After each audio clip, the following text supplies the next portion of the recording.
And so really we just break down our activities by, what are we doing from a demand creation perspective? What are the channels and what are the tactics and what's the message? And then what are we doing from a demand capture perspective?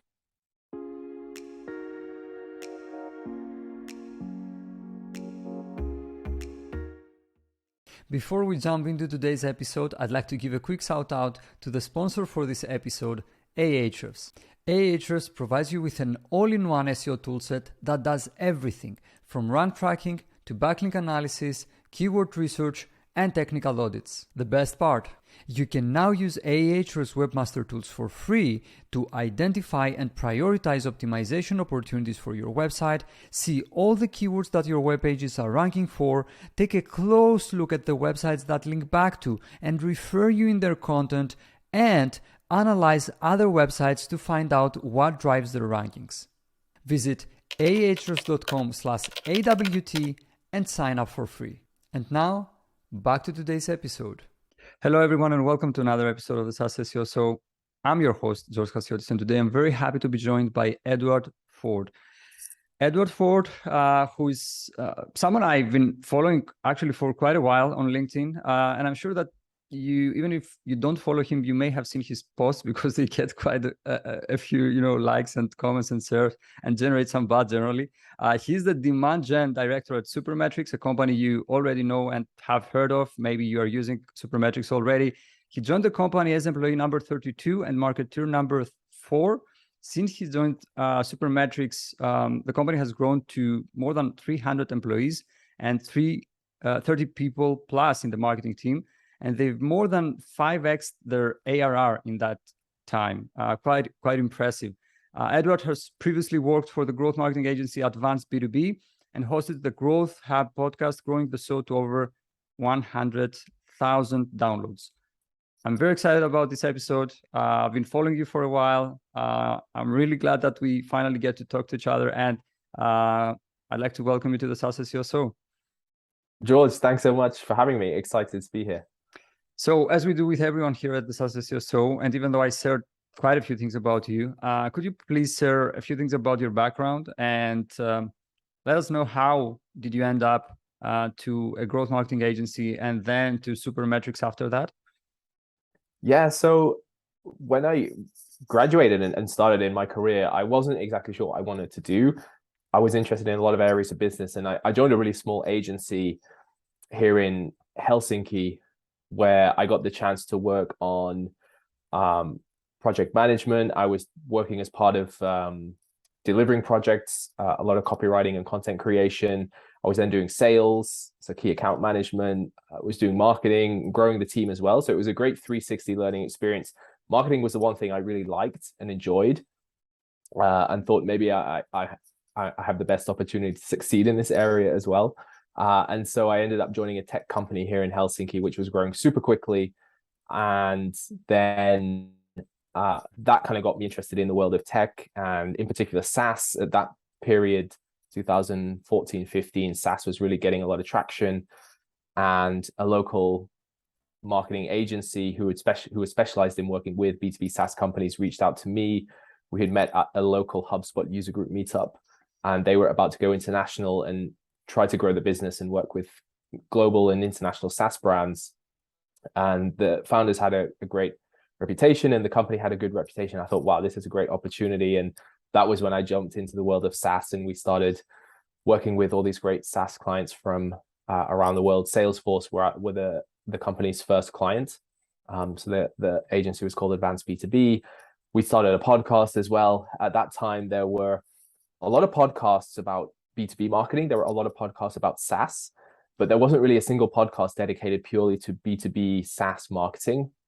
So this was like late 2016, early 2017. So we started the Growth Hub podcast and interviewed all these great marketers from SaaS companies like Bill Masaitis, the former CMO at Slack, and Zendesk, April Dunford, David Cancel, CEO of Drift.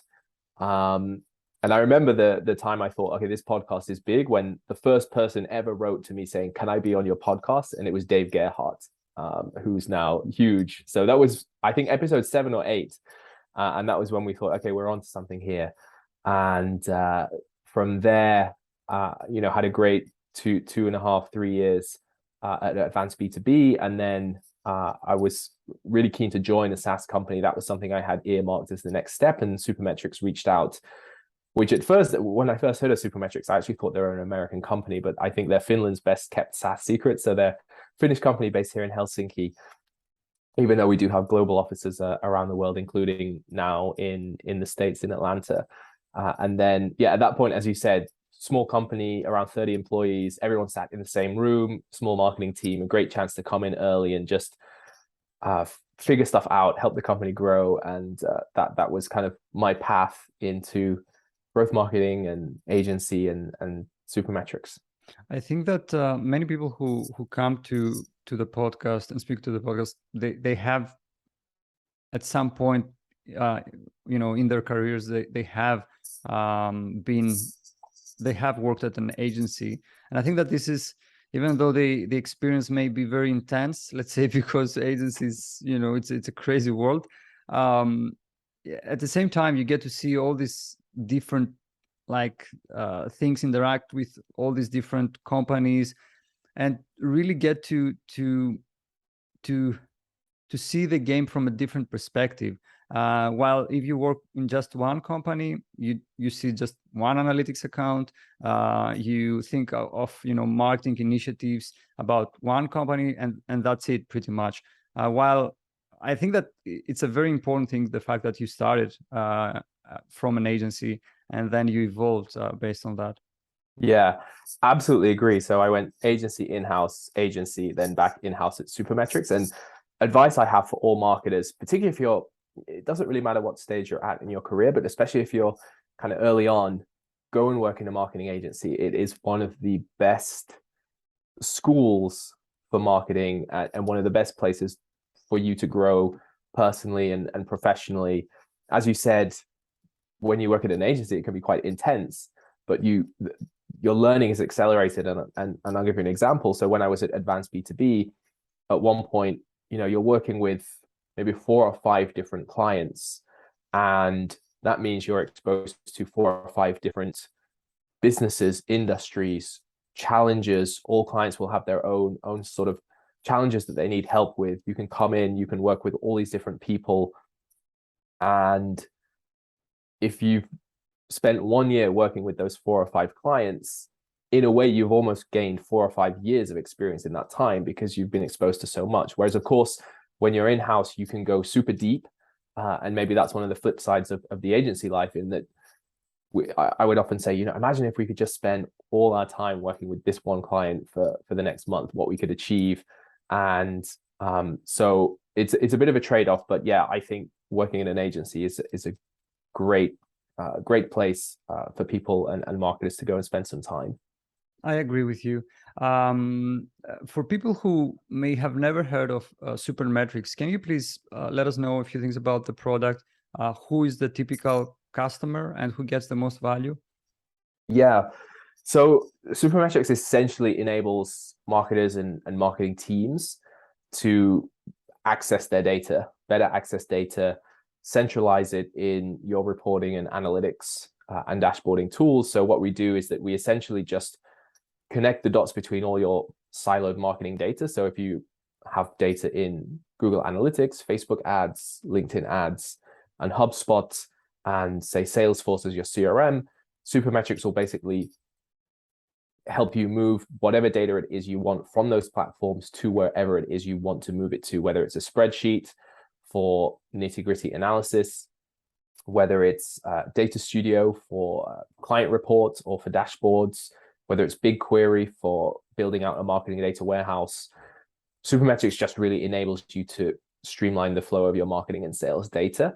And we've always served marketers. They're our primary audience, particularly marketing analysts or a lot of practitioner marketers, whether you're a performance marketer, SEO marketer, or content marketer, web analyst. But now we're also speaking a lot more to data teams, as data is such a critical part of the marketing stack, and having access to good and clean data is almost a must-have now. So we're working with data teams who are then enabling and building that infrastructure for marketers so that they have access to that data. So those are the major audience that we have, and in particular agency marketers as well are a big segment for us, because as you know, when you're working with multiple clients, you have to stay on top of all their performance, and you need to report back to each client on how they're doing. So we also automate that entire process, saving marketers like a huge amount of time and a lot of pain and headaches from manually pulling it all together.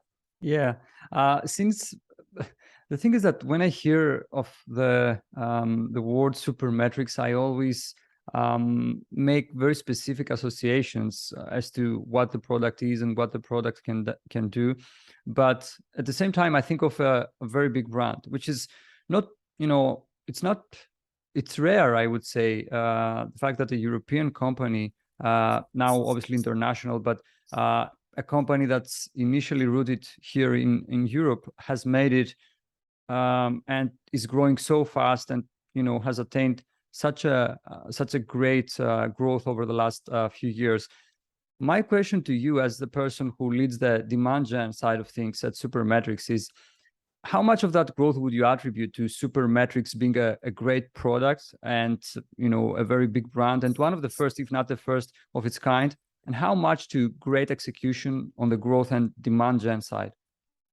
Yeah, I guess it's a bit of both, for sure. I think we were speaking just before we came on air about the fact that Supermetrics was one of the first, if not the first, to market. When our CEO and founder, he was working as a marketing data analyst, and he just needed to get all this marketing data into an Excel spreadsheet. So he built the first version of Supermetrics, and then that kind of evolved over time, and he realized actually there's a lot of other people who need this, and so he put it up as a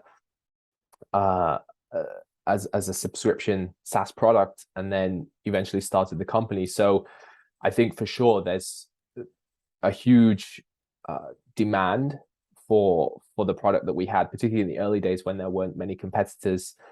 But still, over time, there's just such a great demand for marketers to be able to centralize and access their data wherever it is that they would like on their own terms. And then combine that with really quite a strong marketing and sales team, which has grown over time. And really the approach we've taken has been to look at the situation we're in and think, okay, what is it that makes sense from a marketing and demand gen perspective in terms of what should we focus on? We speak a lot in demand gen about the difference between demand creation and demand capture, and trying to estimate how much there is available to capture and how much time we should split between the two, which kind of channels do we really see moving the needle, and also not trying to do everything at once. We were pretty selective with what we wanted to focus on. Like, as I said, when I joined the business, there were 3 other people in the marketing team. We couldn't do everything. When you're a 4-person team, there's a lot of things you need to do. We're bringing new products to market. We had our existing customers who we needed to market to and communicate to. So there's a limited amount of things you can invest in. But then over time, as that team has grown, then we've layered in a podcast, we've layered in community, we've layered in social. And so over time, you kind of build this engine and kind of move upstream as well, from just focusing purely on the demand capture to the demand creation. And this comes to building the brand and making sure that we don't just get lost in purely focusing on long tail SEO keywords and paid search, but are doing a lot of things in addition, so that you can kind of build up this demand engine. So for sure, there's both factors at play: really strong demand for the product and good product market fit. You could see that from the numbers in the early days, and then as well combining that with well thought out marketing and sales plan in terms of go to market and the things that we're investing in. One question that I have for you: obviously everyone has their own opinions and ways of doing things, but how would you define demand gen and demand creation, let's say, in general, and maybe a bit more specifically for Supermetrics? Yeah, so on a high level, the way we think about it has really been influenced a lot by Chris Walker and Refine Labs. I think that they've been really driving this demand gen movement over the last year or two. So we look at demand gen as basically a combination of demand creation plus demand capture. So if you think of your total addressable market, only a small fraction of that market is really in a buying cycle. They're actively looking for a solution. They're comparing different possible products. They might be comparing you with a competitor or you with alternatives. So this is really the demand capture piece. And let's say 5% of your total addressable market are in that demand capture phase. But then the rest, the 95%, are maybe not actively looking to buy. They might be thinking about something further down the line, but you still need to reach them. You need to build awareness. You need to create demand for what it is that you provide and the value you deliver, so that when they're in a buying cycle, you're almost getting a head start, and it just makes the conversion much easier. So this is kind of on a high level what we think about at Supermetrics in terms of what we define demand gen as, because it's a bit of a conflicting term at the same time, because I think, if you're a marketer, your job is to generate demand regardless as to what team you sit in. If you're in product, if you're in customer support, if you're in sales, everybody needs to generate demand for your brand and your offering. But we'll not go down that route at this point in terms of the semantics. And so really we just break down our activities by, what are we doing from a demand creation perspective? What are the channels and what are the tactics and what's the message? And then what are we doing from a demand capture perspective, and so forth. So that's how we think a little bit about demand gen. And I think as well, we've always been running the sort of demand gen playbook in the Supermetrics marketing team. And, I've been following the discussion around this transition towards demand gen, and a lot of it has come from this switch from lead gen to demand gen. A lot of marketers have been just focusing on generating leads and pushing them to sales. And maybe we can get into more detail on this later on. But really, we've never had that thought process because we got to 5 million ARR without a single sales team. We didn't have a sales team. So, you can't hide behind ebook downloads or PDF downloads. You need to sell the product. So marketing was working with product on just driving revenue. And so that set us up. And then we've laid a sales assisted funnel on top of that. So we haven't had this transition that a lot of companies are going through now, where it's, okay, we need to shift from lead gen to demand gen and kind of rethink the way we think about marketing and the playbook and so forth. So that's kind of our overview on how we look at demand gen. I was reading one of your LinkedIn posts the other day, the one about crossing 50 million in ARR, annual recurring revenue. And you were discussing the difference between demand generation and lead generation, and why Supermetrics chooses not to gate content to capture leads. Would you say that this is also part of your overall philosophy and approach around demand gen, as opposed to having something gated, which would make it lead gen? What are your thoughts on that? Yeah, I think that's always been our approach. We've always just focused on, what makes sense for us, and we've never really felt the need to package something up in PDF format and put it behind a form. I think for us, we've felt that there are much better ways for us to reach the people we need to reach. And I guess as well, one of our objectives has always been to grow and drive free trials for Supermetrics. So you can take a 14-day free trial. And in a way, gating an ebook, I don't know, is it going to help that? Is it just adding friction? Is there any point in a way? And so really we've been focused on just creating content that's available, that's value adding, particularly since we've focused a lot on SEO as well. That's something we'll dig into more. So we don't really want to just package something up and run a bunch of paid ads to that landing page. Rather, we'd drive people to something else. And then I guess the question is, like, what is gated content? Because I'm not necessarily saying that there isn't a place for it, but I think the bar is just a lot higher. If you have something really value adding, maybe it's something that you want to you know, you really need to invest a lot in creating something that I think is next level. Maybe it's your own original research, maybe it's something super unique, and so forth. So not necessarily saying that there isn't a place for it, but I just think that, you know, you can't default to the 2014 inbound playbook of gating a 15-page PDF and assuming that that's going to drive revenue for your business. Yeah, the argument here also is regarding PDFs and the ebooks. Let's say ebooks. Sometimes we engage in conversations with our clients about creating an ebook, and I'm not saying, like, maybe they work for some companies, I don't know. But my argument is always, do you think that someone is really going to read that? I mean, we don't have time nowadays to read even a single blog post, you know.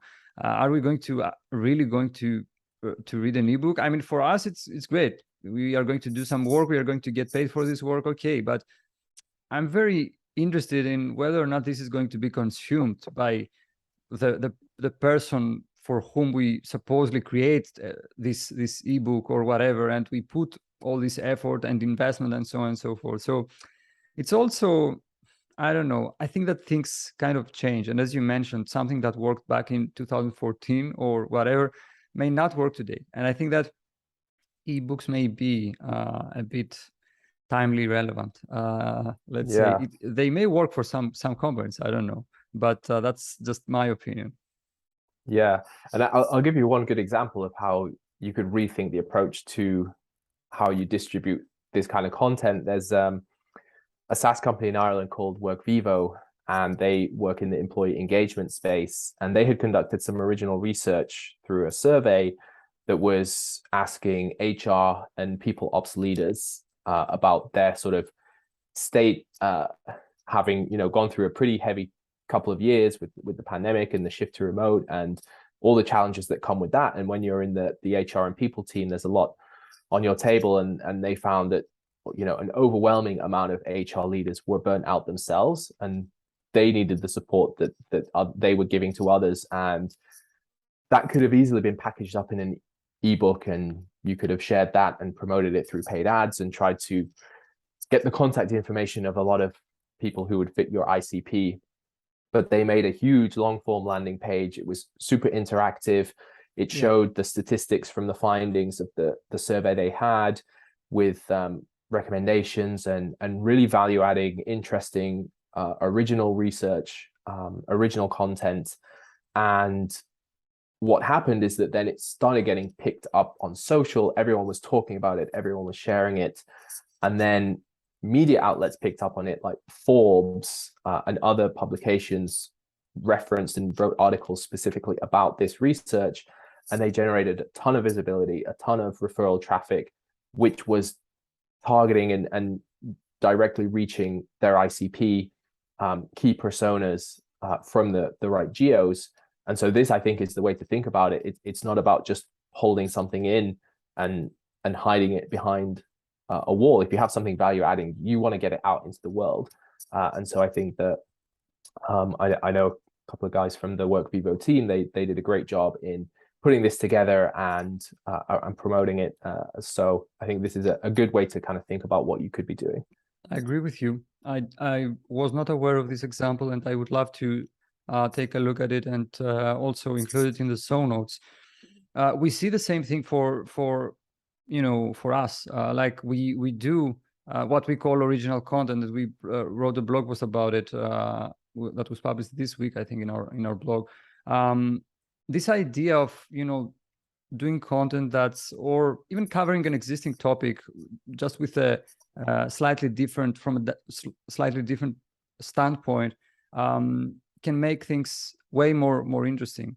And we see that this is the kind of content that people really values nowadays. And, you know, when people come to us, and they, in many cases, what happens is that they come to us and they are like, content is going to be a point of their journey. You know, I was reading this blog post, or I saw this webinar there, and you mentioned something that I haven't heard of, and so on and so forth. So I think that taking all these, you know, unique perspectives and turning them into something that will really add value without having it gated necessarily, I think that this is the right way. And especially for SaaS companies where there is a lot of homogeneity, let's say, in the way companies do content. I think that what we need is more original ideas, as you mentioned. Yeah. And I think especially in terms of top of the funnel brand awareness, demand creation, that I think is a really, strong playbook.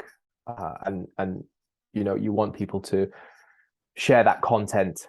And it's very different content to, say, a lot of mid to bottom of funnel content that's built for targeting specific keywords.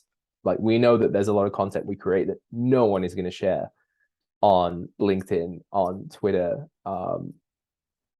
So it's all about understanding the kind of content you're creating and how you plan to distribute that as well. Speaking of content, one thing that really impressed me about your content is how detailed and practical it is, and how well you integrate the product when obviously that makes sense. For example, your post on conducting an SEO content audit is, as I understood it, and I would like to hear from you, obviously, it's like it's written by someone who has actually done a content audit using Supermetrics. They know what they are talking about. They know how Supermetrics fits into the process. And this is something really, really difficult to find. So my question, I guess, is, can you please explain how you source writers like that, and how does the process look like to come up with such an impressive outcome, even for a person who does content for a living? Yeah.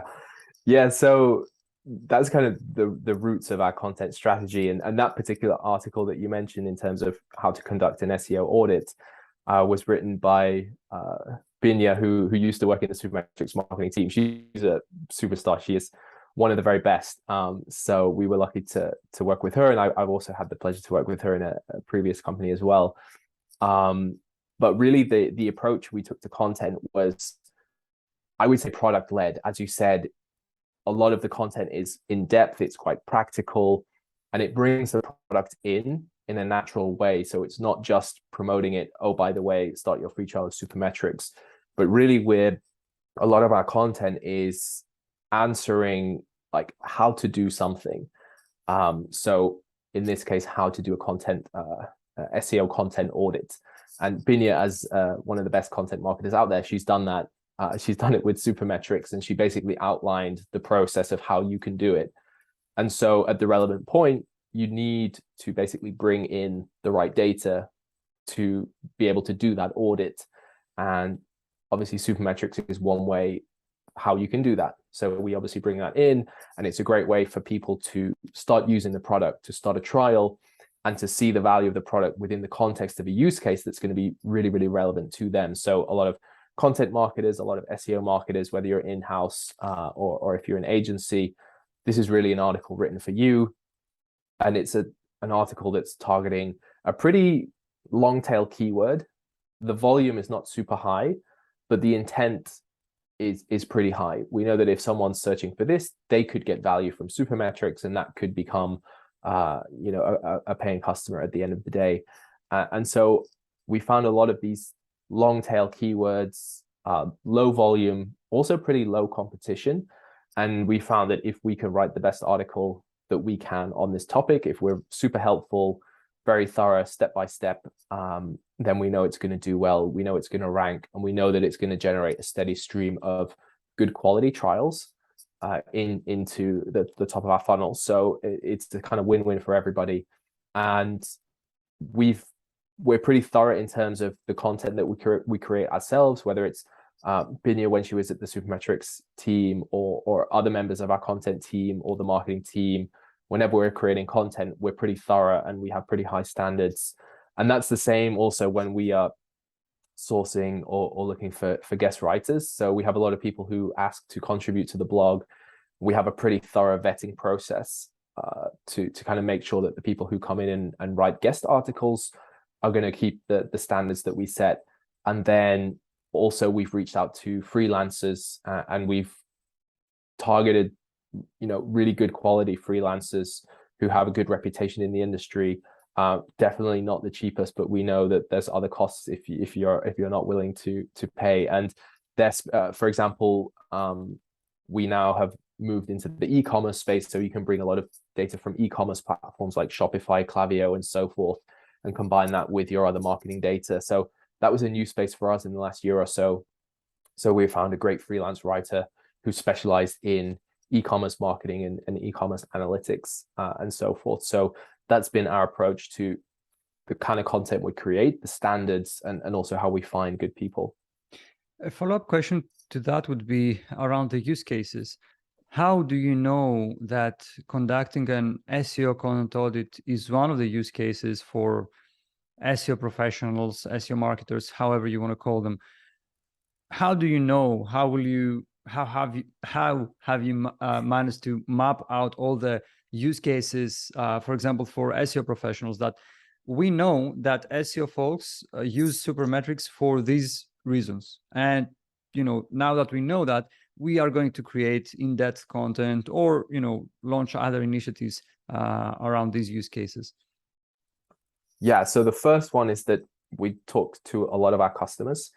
We do a lot of customer interviews, and we try to do interviews from different types of companies, whether you're an agency, a small business, or an enterprise. We do interviews with different personas, whether you're a SEO marketer, a performance marketer, or an analyst.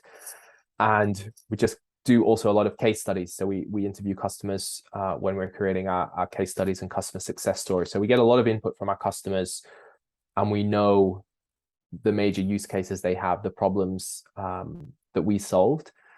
And then secondly, I think also we ourselves as marketers know the pain.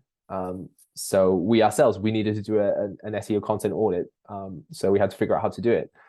Our performance team are using Supermetrics like daily. They're power users. So we have a resource sitting next to us where we can ask how are you using Supermetrics, and our performance team do a lot of lunch and learns, or they might do sessions for new employees on how Supermetrics uses Supermetrics.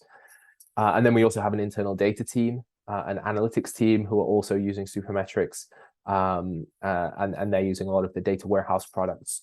So we have access to users within the company as well, which is super useful. And I think, even if you're not in MarTech, say you're working at a SaaS company for finance, you probably have a finance team who will be using your product. So you have people in-house who you can go and speak to.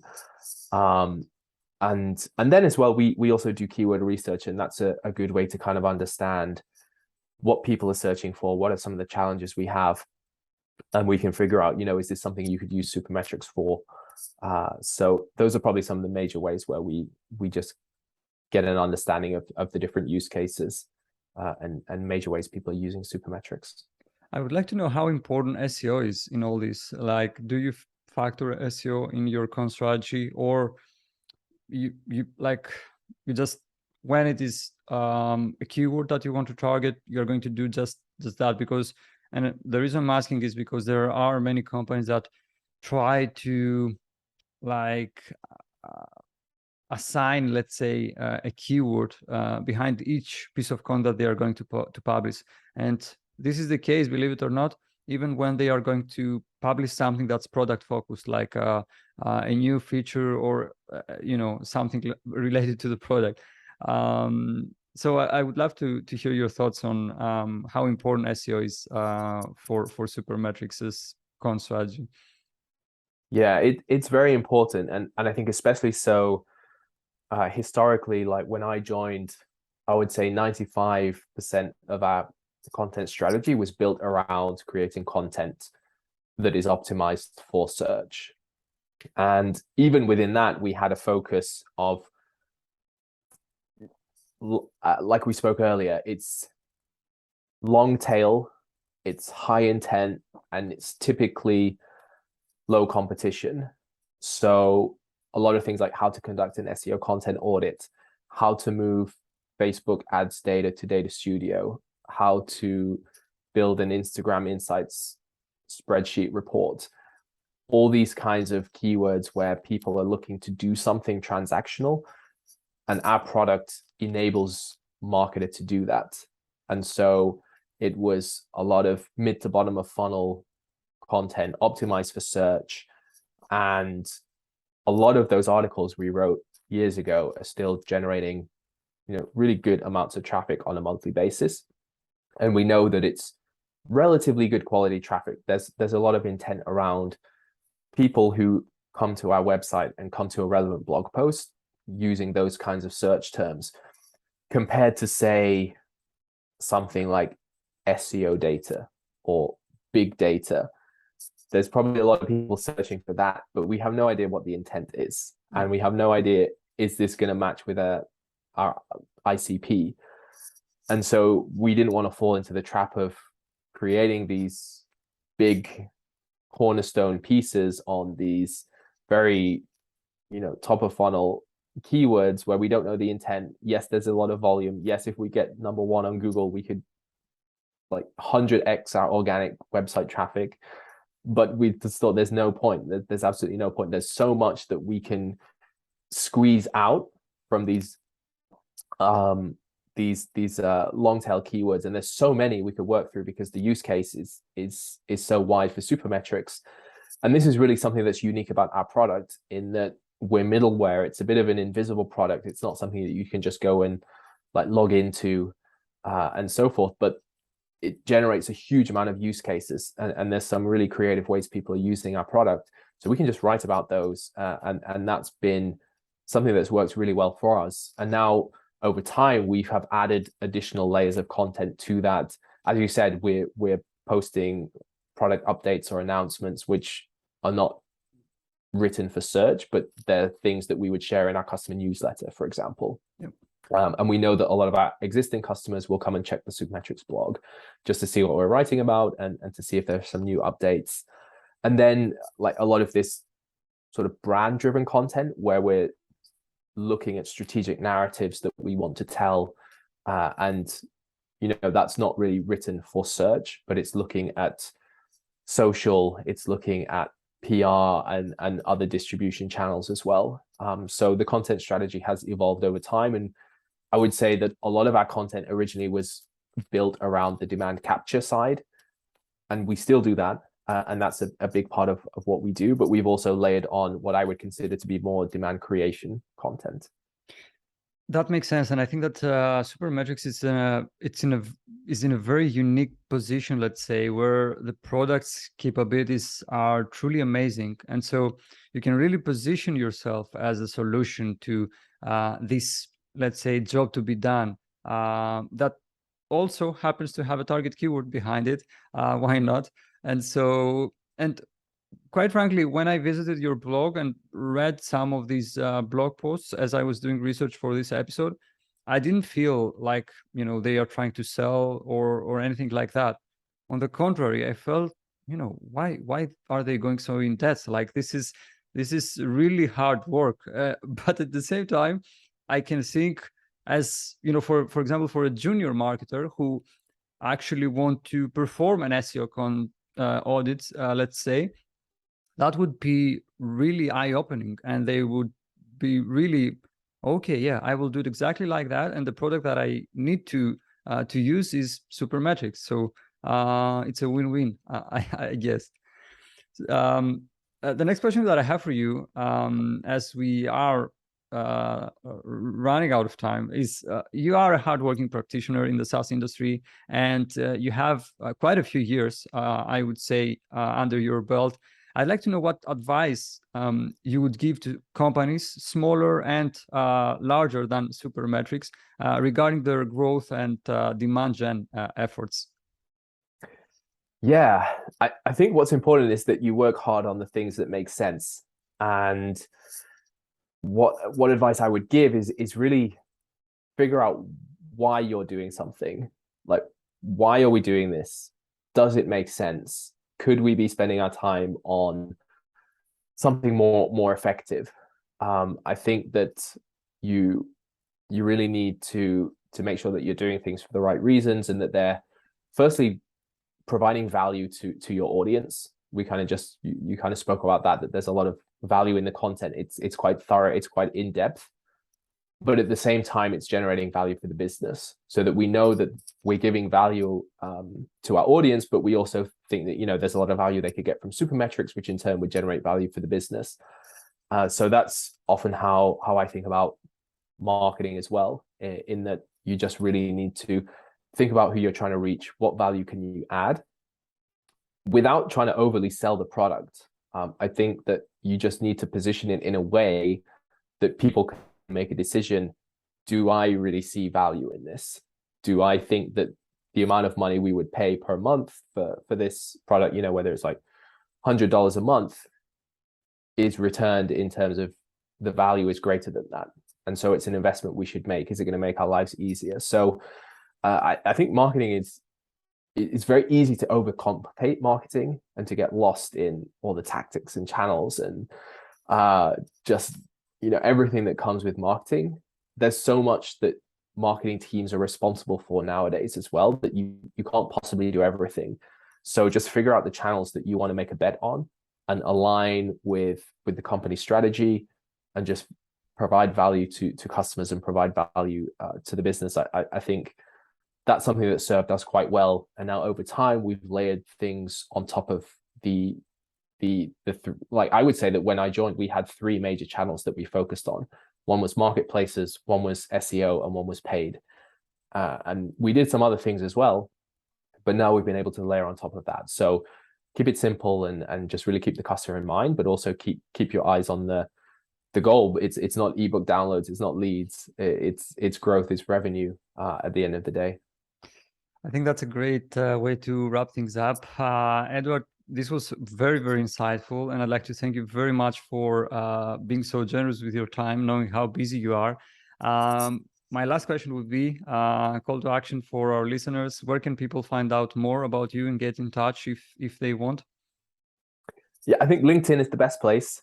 So that's where I'm quite active and learning a lot myself there. So feel free to reach out and connect on LinkedIn. That's great.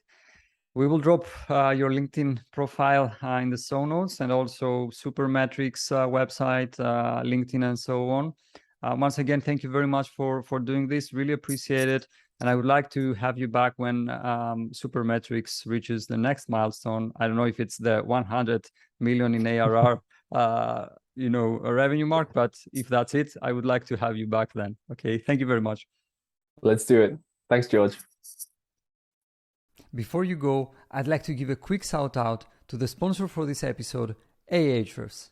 Ahrefs provides you with an all-in-one SEO toolset that does everything from rank tracking to backlink analysis, keyword research, and technical audits. The best part, you can now use Ahrefs Webmaster Tools for free to identify and prioritize optimization opportunities for your website, see all the keywords that your web pages are ranking for, take a close look at the websites that link back to and refer you in their content, and analyze other websites to find out what drives their rankings. Visit ahrefs.com/AWT and sign up for free.